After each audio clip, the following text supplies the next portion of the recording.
What's going on? Welcome to Coffee with Ryan. Mondays, Wednesdays, Fridays at 11:30 a.m. Eastern Time.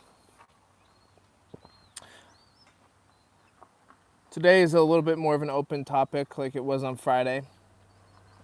Mostly considering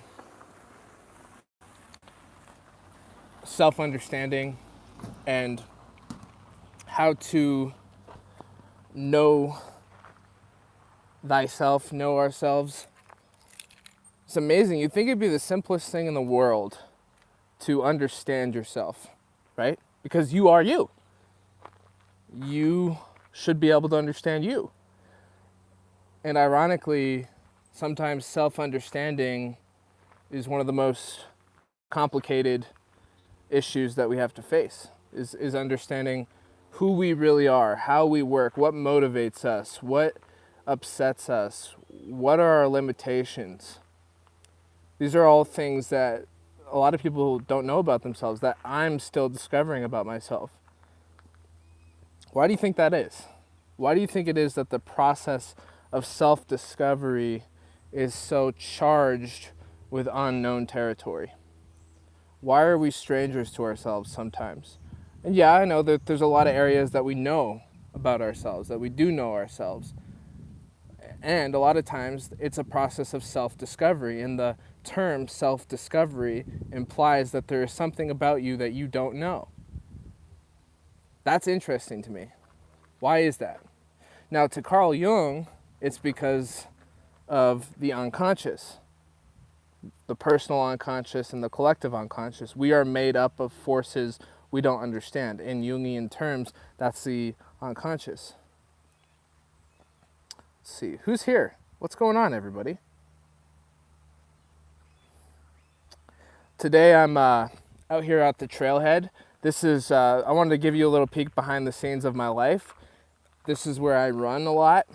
So I brought my coffee for Coffee with Ryan, but I usually do a 4 or 5 mile run, and it's a great place to be. Hey Grizz, how you doing, man? Grizz says, I've got a bunch of stuff I don't want to know about myself. Where did it go? Oh, there it is. I got a bunch of stuff I don't want to know about myself shoved in the shadow. Yeah, so in Freudian terms, that'd be a repression or a suppression. So the difference between repression and suppression is what's up, Abby? Good, get your coffee. She says I'm making coffee too. A repression is something that you force down so violently that you actually can't recall it. It's beyond recall. Suppression is the ability to push it down and just not have it in the forefront of your mind, but there's still the capability of recall if you needed to recall that suppressed content. Those are the differences. So yeah, Grizz, there is that tendency to shove things that make us uncomfortable about ourselves into what you just called the shadow. And that's the work, right? The work is to pull that stuff back out and take a look at it and be with the discomfort. That's the process of self-discovery. What's up, Daniel? I'm glad to see you here. You're just popping in. You'll watch the rest later. That's fantastic. But this whole idea of self-discovery, let's just revisit that again. And I'll say it again because I know I already said it, but I want to make it really clear. The idea of self-discovery implies that there's a lot that is to be discovered about you. Now, which means that we are made up of forces we don't understand. If you're willing to accept those preliminary concepts. We got another comment here.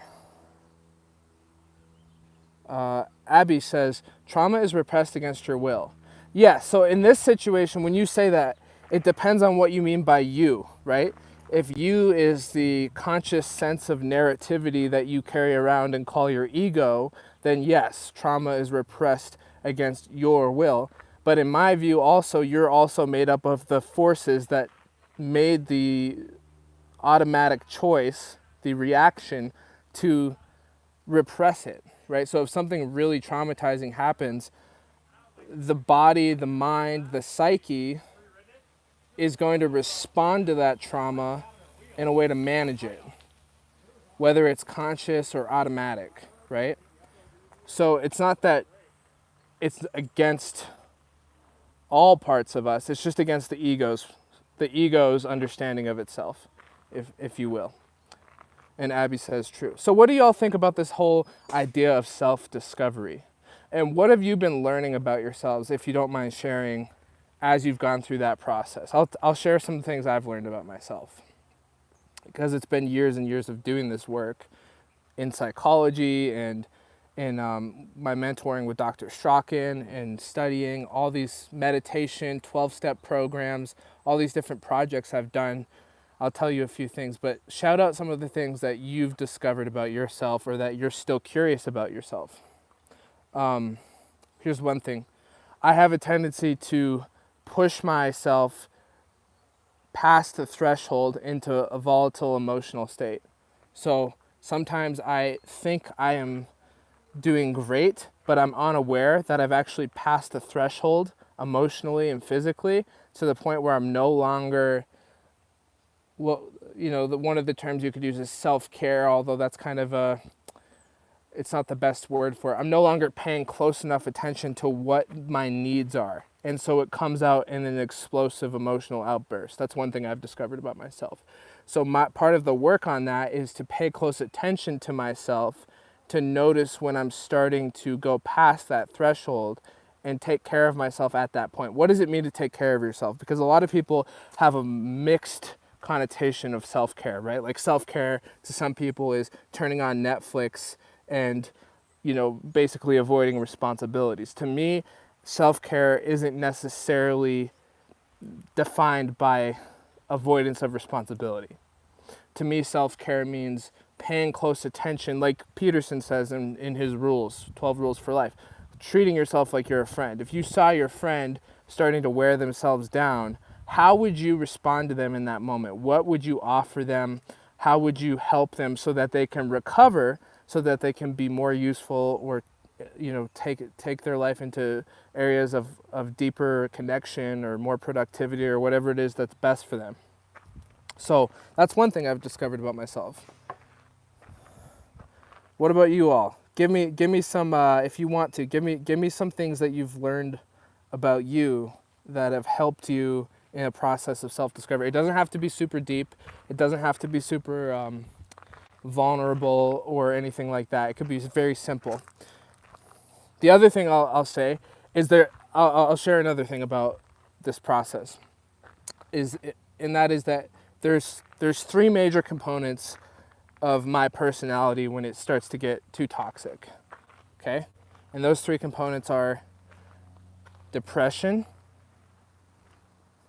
anger, like rage, and it can be on a scale from minimal anger to an outburst. Depression, rage, and sensitivity. Those are like the three fundamental things. Those are the three chess pieces that put me in checkmate. And that means if I don't pay close attention to those three components of my personality, what will happen is I will put myself in a precarious situation that is bound to be hard to recover from, whether I have an outburst against another individual or I go into a depression that's hard to pull myself out of. And here's how it happens. So my sensitivity is constitutional. Constitutional meaning it's been there my whole life. It's not a learned sensitivity, it's an emotional sensitivity. So what is my responsibility to do with that? My responsibility is to take care of that sensitivity and not project it and blame it on other people, because the world isn't sensitive to all my needs, right? That's just the reality of life. It's like, people want the world to be a safe place, but fundamentally life isn't safe. So I'm responsible for taking care of the part of me that deals with that sensitivity. If I do not, when I say take care, remember it's not a avoidance of responsibility. It's a leaning into a process that I need to do in order to be the optimal version of myself. If I don't lean into that process, what will happen is it'll either get shoved into a depression or it'll come out as an aggression.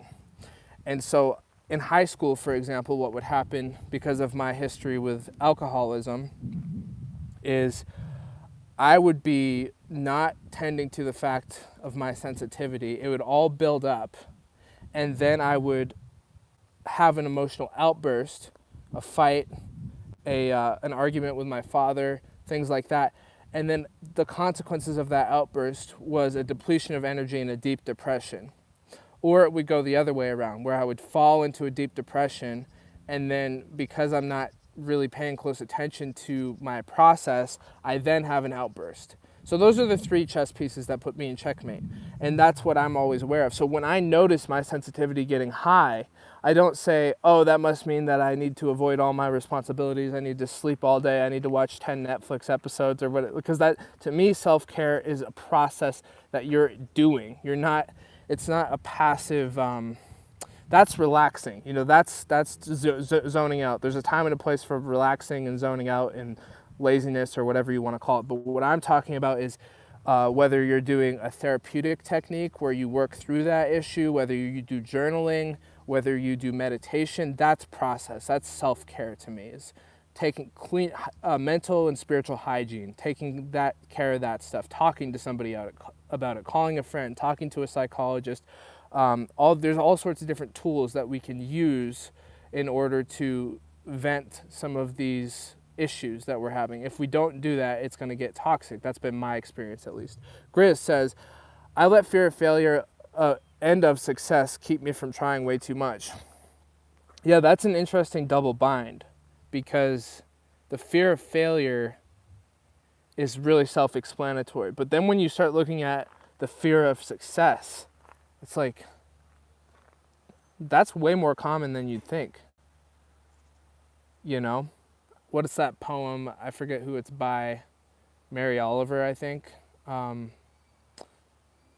deepest fear is that you're powerful beyond measure, something like that.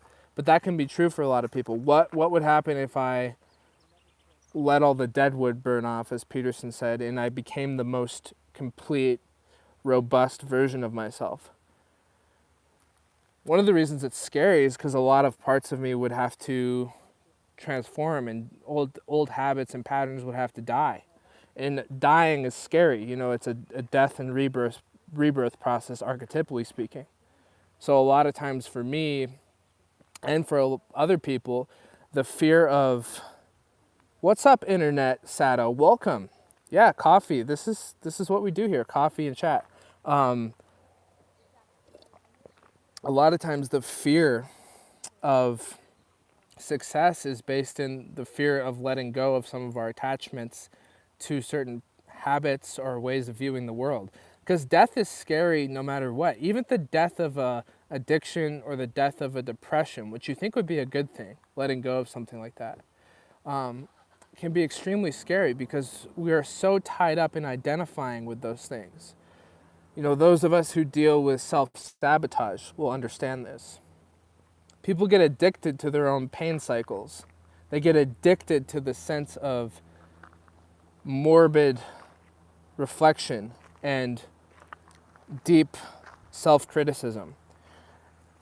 Isn't that weird that you could get addicted to something that doesn't feel good? You could get addicted to something that's actually hurting you, but we do it. We cling on to our nihilistic process that we go through emotionally, physically, spiritually, and it's very difficult to pull out of it. It's not for everybody, but for some of us. I think, Grizz, you could be alluding to that a little bit, is it, and this is being honest, right? It's honest to say that a part of me wants destruction. That's the Petersonian admission that's so important to make, is that part of me does not want what's best. And part of me would be just very well happy to watch everything burn, including myself. So, and it goes back to what you said, Grizz, about not wanting to pull these things out and look at them, because then you have to admit things like that. And we don't want to admit things like that.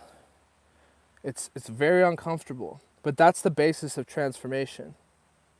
What's up, Gloff? You say beautiful setting today, man. Thanks. Yeah, I'm about to go for a run, and I wanted to show you all behind the scenes of my life a little bit. This trail here is really beautiful, and it's a great place to run. Justin, welcome, Justin. Justin says, you are not defined by your failures.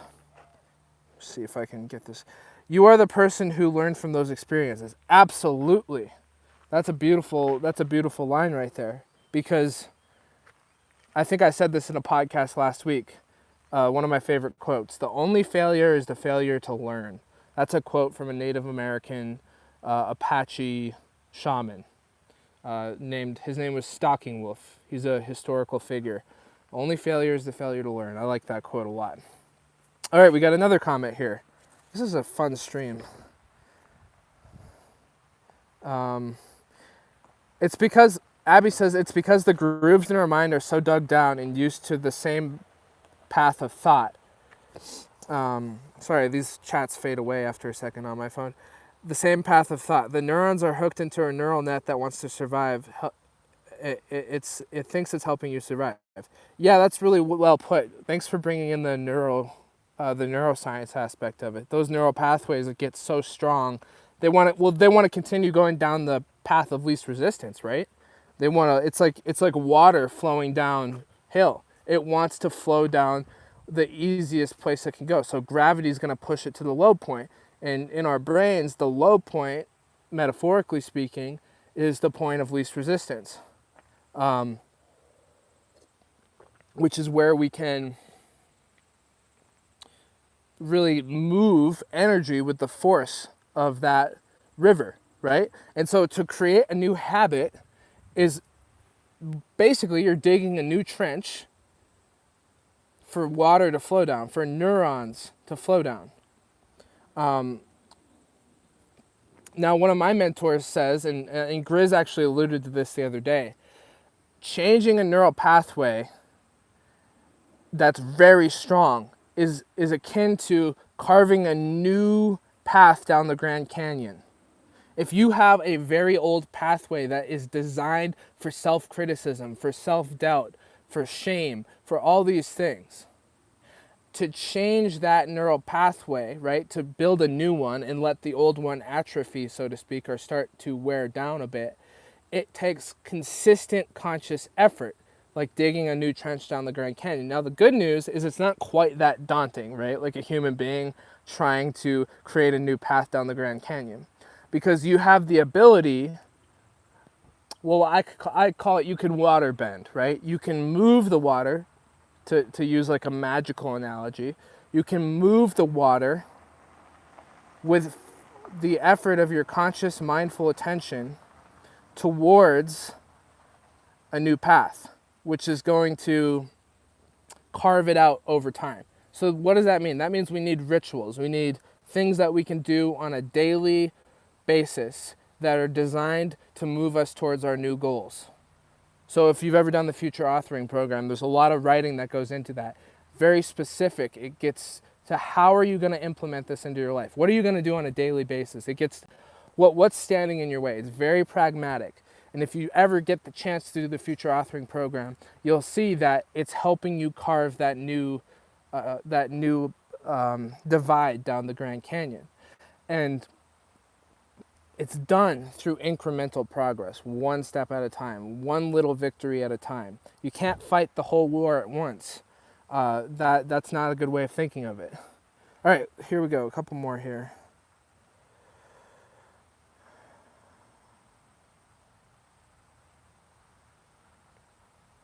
Wow, thank you all for these comments, everyone. This is beautiful. Shane says, well, these are some crazy, intense, awesome questions. I gotta go, but have a good one, guys. See ya, Shane. Thanks for tuning in. Glad you enjoyed. Mike says, glad you are doing the stream. Helping others is a key to growth. That's very nice, Mike. I agree with that. I think passing passing things on is essential. A lot of people think like, you know, you shouldn't offer anything until you're ready, but nobody's ever ready. Nobody's ever complete. We're never done growing. We're never done working on ourselves. And when I pass things on, I do it from a place of, this has been my experience. This is what I'm learning. I don't have a corner on truth. I don't fucking know what reality is. I just know that I'm a guy that's doing my best to figure it out, and I'm enjoying talking to you all about it. Zala says, the Jonah complex is fear of success or the fear of being one's best, which prevents self-actualization of one's own potential, from Wikipedia. That's beautiful. The Jonah complex, I'm going to read that again. The Jonah complex is fear of success or the fear of being one's best, which presents self-actualization, realization of one's own potential. Yes, and who else can relate to that? Fear of success, fear of how powerful or how much you could accomplish, how powerful you could be. What are your thoughts on that idea? Is that something you relate to? The Jonah complex. Jessica says, so interesting. I think we should realize when we are in a trance of negativity. I find that difficult. What's up, the old gods? Good to see you. Yeah, it is. It's very difficult being in that trance of negativity. That's actually a really good way. You all are on point today. You're adding some great value here. Thank you. This idea of being in a trance of negativity is actually a really powerful way of thinking about it, because it is a trance. It is a hypnotic state. And to break that hypnosis, you need an equally powerful one on the other end of the spectrum. You need a compensation. So you need an equal or greater force to meet the state that you're in if you want to change the state. Now, if you don't want to change the state and you're fine with the state you're in, and you're just accepting of it, then don't worry about anything I just said. But if you have the desire to be in a different state of mind, of being than you're in, then you need to bring an equal or greater force to the equation to meet what your experience is in the moment. So if you're in a negative state of trance, you need to somehow induce a positive state of trance. There's no other way to do that but to use your prefrontal cortex, and I'll explain what I mean by that. Your frontal lobes direct a lot of processes in your midbrain and even in your reptilian brain. It's a regulatory lobe in some way. That's what makes us humans. So you can actually, the limbic system is in the midbrain, which is where you get into fear. It's where you get to negative emotional states, paralysis. You get into anger. Reactivity, a lot of reactivity is in the midbrain. So you're downshifted is one way that Dr. Arlene Taylor, who does some work on the brain, talks about it. You're downshifted to midbrain or the reptilian brain. So you're in emotional brain or the survival brain. The prefrontal cortex and the frontal lobes in general is what allows you to consciously change the state that you're in, to make a choice. So that's where our ability to focus our attention comes from, to choose to focus on something. So in order to shift out of that limbic state in your brain that's creating emotional toxicity, you have to somehow get into that more creative cerebral state. Now, how do you do that? Well, one way to do that is meditation. And getting out of tunnel vision. We have a tendency to focus on one point with our eyes, literally, not just emotional and mental tunnel vision, which is also a thing, but we get into a tunnel vision of the mind, a tunnel vision of the actual physical eyes, excuse me. So to widen your vision, to go into an open vision, to feel your feet on the ground. These are like basic steps you can take to start getting into your frontal cortex, to do some journaling. Journaling, it requires you to reflect on yourself. So if you're in a limbic reactive state and you do some journaling, it's gonna bring you back into your prefrontal cortex, and it's gonna give you a little more control over your experience. It's gonna start shifting you up into a more creative state. Now, when you're in that frontal cortex state, your brain is producing something called alpha waves when you're in a creative open state. And an alpha wave is it's an actual measured brainwave state of consciousness that is slow and smooth and rhythmic. It's what artists are in, creative people. It's when you're in a flow state, you're in that alpha state. So in order to create a trance that's equally or more powerful than the negative one, you need to get into a flow state, which involves shifting up. So just one more minute, I'll be done with this brain rant here. And I'm just a beginner at brain stuff, but I study it quite a bit over the last couple of years. But anyway, so if you get into that alpha state, you're gonna start overriding some of that automatic programming that's putting you into the limbic reactivity. So anyways, the brainwave states are gamma, beta, alpha, theta, delta, okay? Gamma is super hyper-focused, so it's a super fast brain state. Beta is like this, okay? Alpha is like this. Theta is more of it's entering into a sleep state. And then delta is a very deep sleep state. Now, beta is typically the mindset most people are in. It's a high stress, not very present moment oriented, constant thinking. Like your mind is always full of thoughts. You can't get a reprieve from your thinking. That is a typical beta state. You don't necessarily want to be in that beta state. You want to be in alpha as much as you can, because in alpha, you're actually optimized in your ability to think critically, but you're not overthinking. You're optimized in your ability to be creative, and you're optimized in your ability to just deal with life on life's terms. So it's a good state to move through life in. So if you can get yourself into that alpha flow state, your days are going to be a lot smoother. If you're in a beta state, you're going to be more reactive, your thoughts are going to be more hectic, and you're going to be more stressed. Now, gamma is not good or bad necessarily. Gamma is a hyper-focused state. So it's like super zoomed in. It's like myopic, and it's something that we need at times. Anyways, that's enough of that shit. I'm going to read some of your comments. Thanks for bearing with me as I like to practice teaching neuroanatomy because it's something that I study a lot in school and write research papers about. So I just bear with me because I'm still learning the best way to teach that stuff. So I'm using this as a way to practice teaching that. Thanks for letting me try. I got a great compliment from a guy on this who was in the chat the other day, and he was a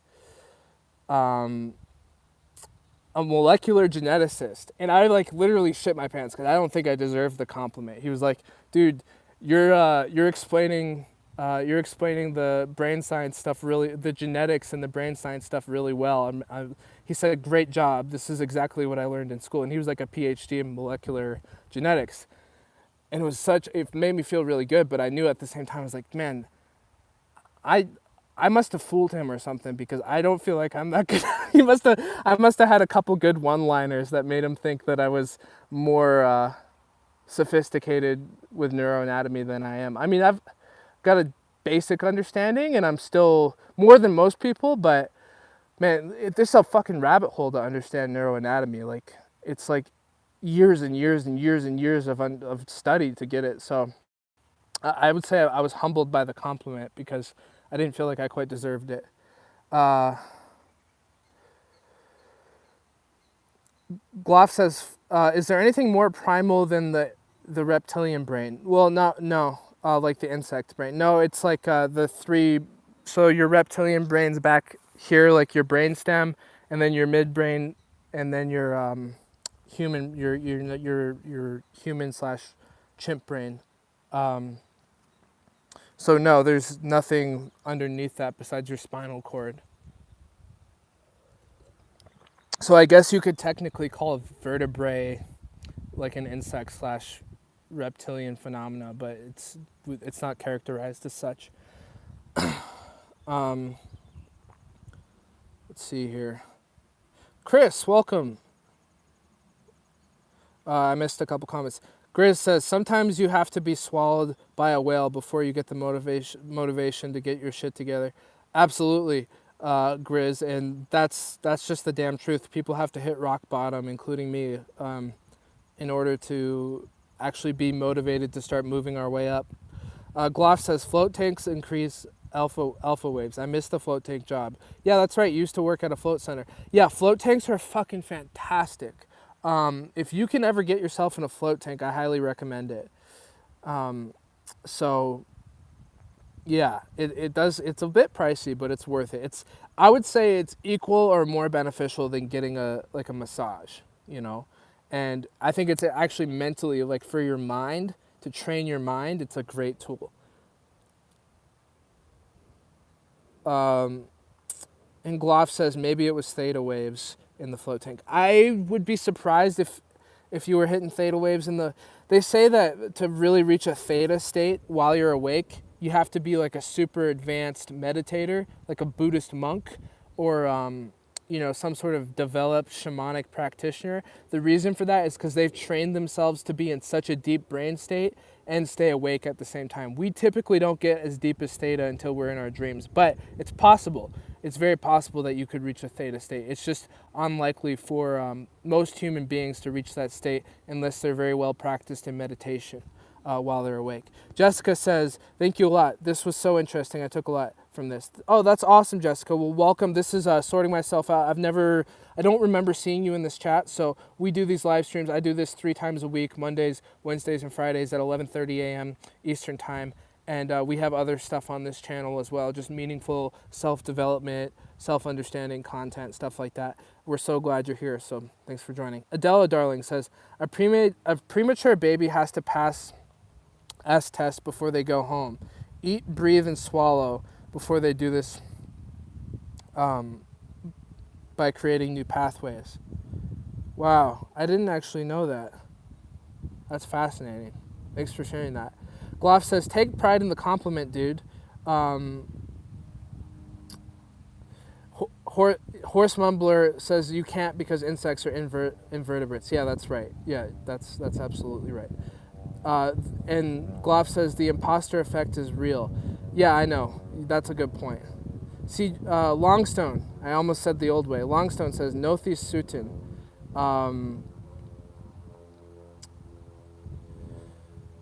I don't know what that means, but good to see you, Longstone. Gloff says, my theta waves were fucking powerful when I worked the tank. That's awesome. That's so great. Jessica says, I'll be back for more. Greetings from Germany. That's awesome, Jessica. And you say, I'll journal next time I feel negative. That's fantastic. That's a great exercise. And Grizz says, here's the Discord link. So. Yeah, and back to the horse mumbler comment. I don't even know how much genes we share in common with insects.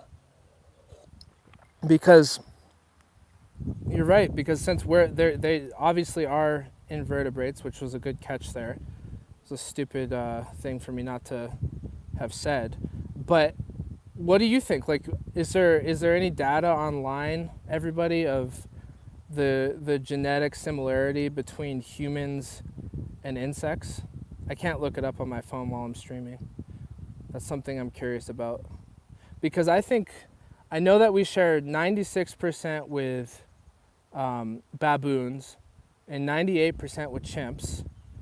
I think we share some ridiculous amount with bananas, like some crazy amount of the same DNA with bananas, which I thought was hilarious. But I'd be curious to see with certain insects if there's any, well, there obviously would be some, but how much the overlap would be. Anyways, everyone. Knob Smacker says 60% with bananas. That's fucking crazy. I knew I heard something like that. Jessica says, the trance of negativity thing I picked up from Tara Brach. Oh yeah, she's great. She writes that book, Radical Acceptance, and she's apparently a fantastic meditation teacher. Meditation picture. What the fuck am I talking about? Teacher. Oh yeah, and by the way, hit that Discord link if y'all want to join our Discord community. We have a lot of great, that's in the live chat that Grizz posted a few minutes ago. We have a lot of great chats in there that are just involving different topics of sorting myself out. So it's pretty great. Griswold Grimm says 44% with fruit flies. That's crazy. And Jessica says, Tara Brach is a meditation teacher and psychologist. Yeah, and I've heard she's fantastic.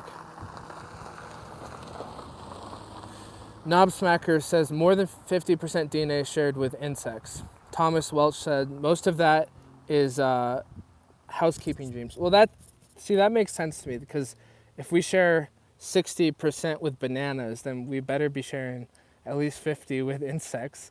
And housekeeping genes. That's a good. Oh, and you're here, Thomas. That's funny, because I think I was just talking about you a few minutes ago. Yeah. So, anyways, guys, again, I really meant it when I said it.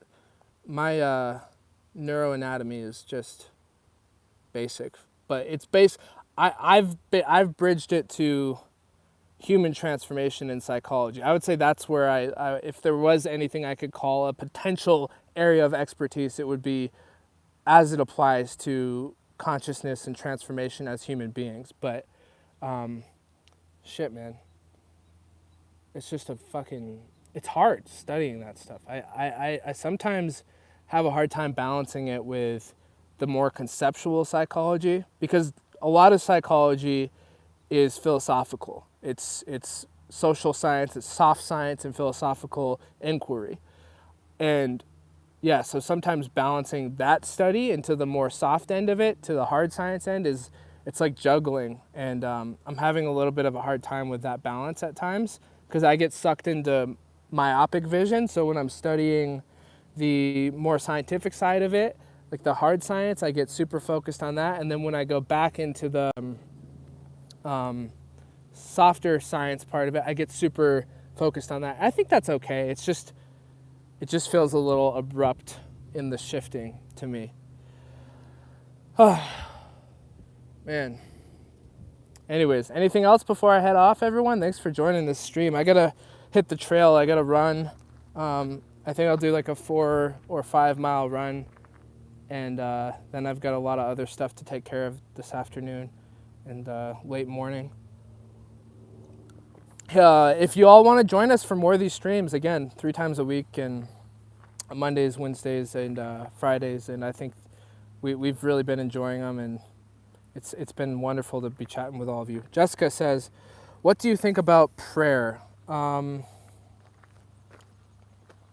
Prayer is something that I lean on, because I believe in the process of humility that it puts me on.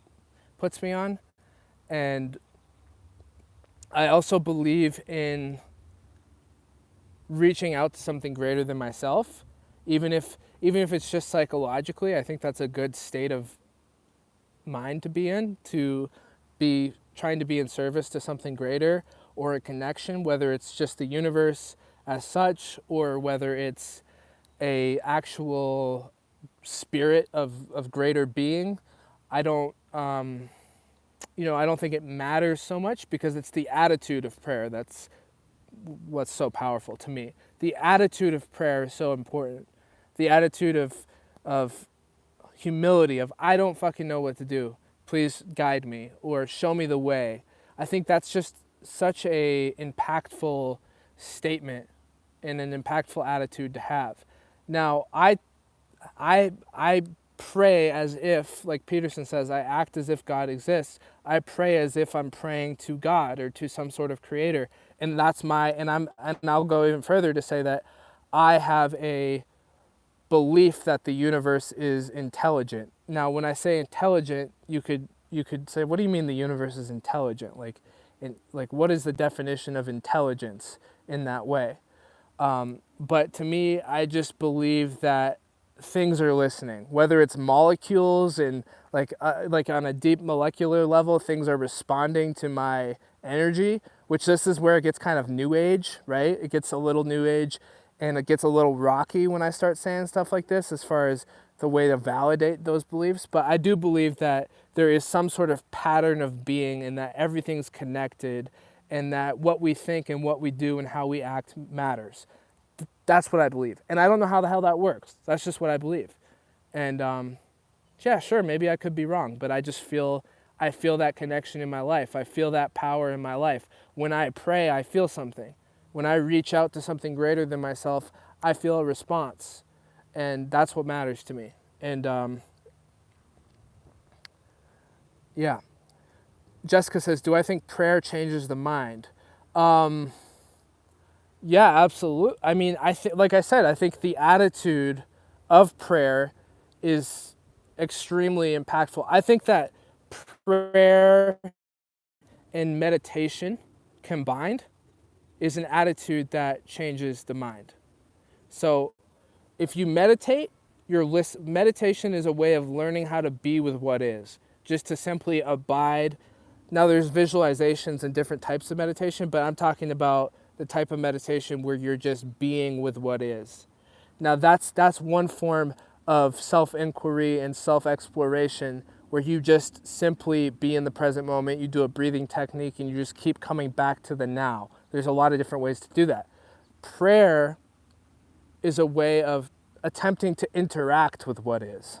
So meditations typically, unless it's a very strong visualization process, which I would argue you're getting into prayer when you're visualizing, meditation is more passive. Meditation is more about listening. So when you combine listening with praying, that's the power. So many people pray, and it blows my fucking mind, and they don't listen. It's like you might as well be praying with your ears plugged, because you're asking and give me this or do that or do this, blah, blah, blah, blah, blah. And then there's no faith or belief whatsoever that there's going to be a reciprocated energy that comes back.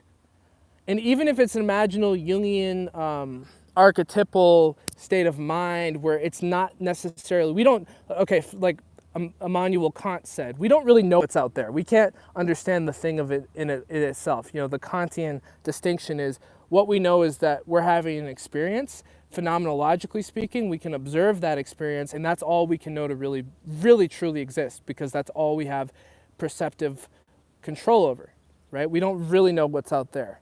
We just see what our mind is reflecting back to us in combination with some sort of environmental phenomenon. But even that being stated, there's still something out there, and if I'm reaching out to it and I'm not listening for how my brain hardwires a response, then what's the point of prayer? So I think meditation and prayer combined, that's the powerful dynamic duo that I need in my life to really excel. I need to listen, and I need to talk, and I need to see what imaginal or greater forces come back to me, and see how that creates this Hegelian dialectic, right? Where there's the thesis and the antithesis, the antithesis, and then the synthesis, right? Like that's kind of what prayer and meditation will do. You're having a conversation, you're having a dialectical, you're playing with these dialectical polarities, and psychologically that can bring you to a synthesized state. I hope that made any fucking sense whatsoever. I feel like I'm just talking psycho mumble. So yes, Gloff, I think I answered your question, which was, is there a difference between meditation and prayer? Yeah, I think I answered that. Gregory says, what's up, Gregory? I found this channel through Akira the Don's Discord channel. Whoa, Akira the Don is pumping us around? Or people on, that's great. I like Akira a lot. Akira is fantastic. And I love his, that guy's like an alchemist of music. And he's combining like Alan Watts with Jordan Peterson, with Jocko Willink. He's combining all these different archetypal states, you know, like Alan Watts and Jordan Peterson. You couldn't get much different than those two people. And he's finding a way to honor both of them as aspects of truth, of aspects of wisdom. I think that's absolutely beautiful. And I do enjoy the music. Horse Mumbler says, have you studied cognitive typology? It's basically the metaphysical version of mental anatomy. Learning to distinguish the 8 cognitive functions was a huge advantage to my personal development. I think you might have just turned me on to something I need to check out. I'm going to check that out because I haven't studied that. Thank you.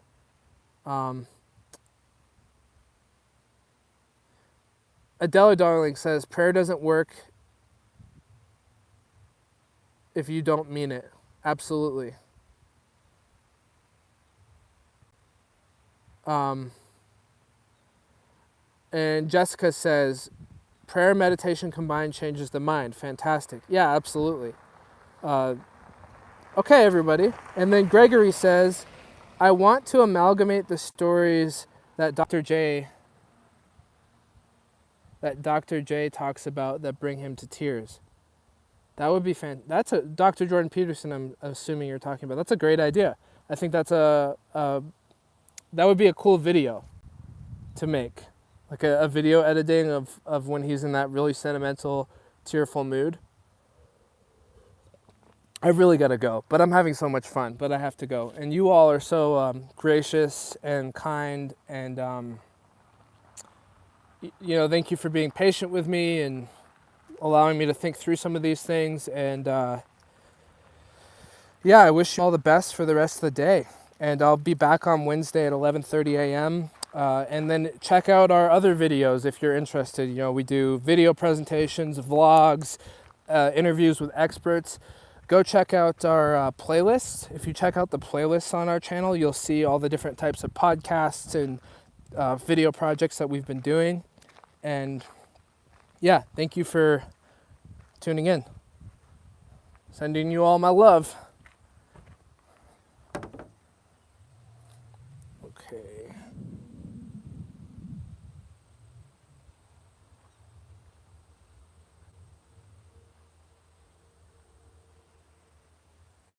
How do I get out of this thing?